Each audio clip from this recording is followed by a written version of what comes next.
Good morning student, class seventh. आज मैं आपके लिए चैप्टर 8 मेरी माँ लेके आई हूँ। पहले हम मेरे पन्नों में देखते हैं। सन 1947 से पहले भारत अंग्रेजों का गुलाम था। अनेक वीर भारतवासी अपने जीवन को खतरे में डालकर भारत को आज़ाद करवाने की कोशिश कर रहे थे। ऐसे ही एक अमर स्वतंत्रता सेनानी थे राम प्रसाद बिस्मिल। उन्हें अंग्रेजों ने मृत्युदंड दिया था। क्या आप जानते हैं कि उन्हें देश सेवा करने के लिए किसने प्रेरित किया? उनकी माँ ने प्रेरित किया था। किसने उनके इस फैसले का हमेशा समर्थन किया? उनकी माँ ने। आइए पढ़ते हैं कि बिस्मिल ने अपनी माँ मूलमती जी के बारे में क्या लिखा। 11 वर्ष की जो उम्र में माता जी का विवाह कर शाहजहांपुर आई थी। उस समय वह नितांत अशिक्षित थी। शाहजहांपुर आने के थोड़े दिनों बाद दादी जी ने अपनी बहन को बुला लिया और उन्हें क्या है, गृह कार्य की शिक्षा दी। थोड़े दिन बाद वह गृह कार्य और हर काम काज को इतनी अच्छी तरह सीख लिया कि भोजन आदि का प्रबंध वो ठीक ठाक करने लगी। और मेरे जन्म होने के 5 साल बाद उन्होंने हिंदी पढ़ना आरंभ किया और पढ़ने का शौक़ उनमें इतना पैदा हो गया कि मोहल्ले की जो सखी सहेली थी घर पर जाती थी, उन्हें वे कोई शिक्षित थी तो माताजी उनसे अक्षर बोध करती। इसी प्रकार घर का जब सारा काम काज कर लेती थी तो वे कुछ समय निकालकर पढ़ने लिखने का काम किया करती थी।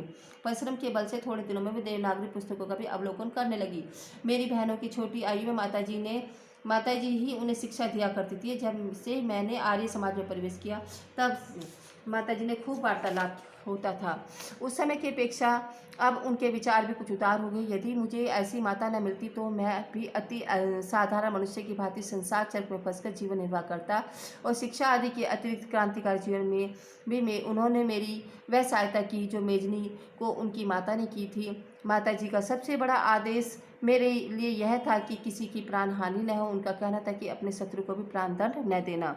जन्मदात्री जननी, इस दिशा में मैं तुम्हारा यह ऋण परिशोध करने के प्रयत्न का भी अवसर न मिला। इस जन्म में तो क्या, यदि अनेक जन्मों में भी सारे जीवन का प्रयत्न करूं तो भी मैं तुमसे ऋणी नहीं हो सकता। जिस प्रेम तथा दृढ़ता के साथ तुमने इस तुच्छ जीवन का सुधार किया है वह अवर्णनीय है। मुझे जीवन की प्रत्येक घटना का संस्मरण है कि तुमने किस प्रकार अपनी देवी वाणी का उपदेश करके मेरा सुधार किया। तुम्हारी दया से ही मैं देश सेवा में संलग्न हो सका।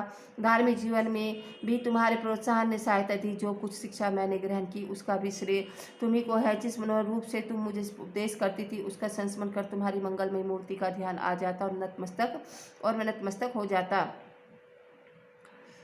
यदि मैंने धृष्टापूर्वक उत्तर दिया तुम्हें यदि मुझे ताड़ना भी देनी हुई तो बड़े स्नेह से एक बात समझा दिया कि यदि मैंने धृष्टापूर्वक उत्तर दिया तब तुमने प्रेम भरे शब्दों से कह दिया कि तुम्हें जो अच्छा लगे वह करो, किंतु ऐसा करना ठीक नहीं इसका परिणाम अच्छा न होगा। जीवनदात्री, तुमने इस शरीर को जन्म देकर केवल पालन पोषण ही नहीं किया किंतु आत्मिक धार्मिक सामाजिक उन्नति में तुम ही मेरी सदैव सहायक रही हो। जन्म जन्मांतर परमात्मा ऐसी ही माता दे, यही इच्छा है। महान से महान संकट में तुमने मुझे अधीर न होने दिया। सदैव हमें अपनी प्रेम भरी वाणी को सुनाते हुए मुझे सांत्वना देती रही और तुम्हारी दया की छाया में मैंने अपने जीवन भर में कोई भी कष्ट अनुभव न किया। इस संसार में मेरी किसी भी भोग विलास ऐश्वर्य की इच्छा नहीं, केवल एक तृष्णा है कि वह यह कि एक बार श्रद्धापूर्वक तुम्हारे चरणों की सेवा करके अपने जीवन को सफल बना लेता, किंतु यह इच्छा पूर्ण होती दिखाई नहीं देती और तुम्हें मेरी मृत्यु का संवाद सुनाया जाएगा। माँ, मुझे विश्वास है कि तुम यह समझकर धैर्य धारण करोगी कि तुम्हारा पुत्र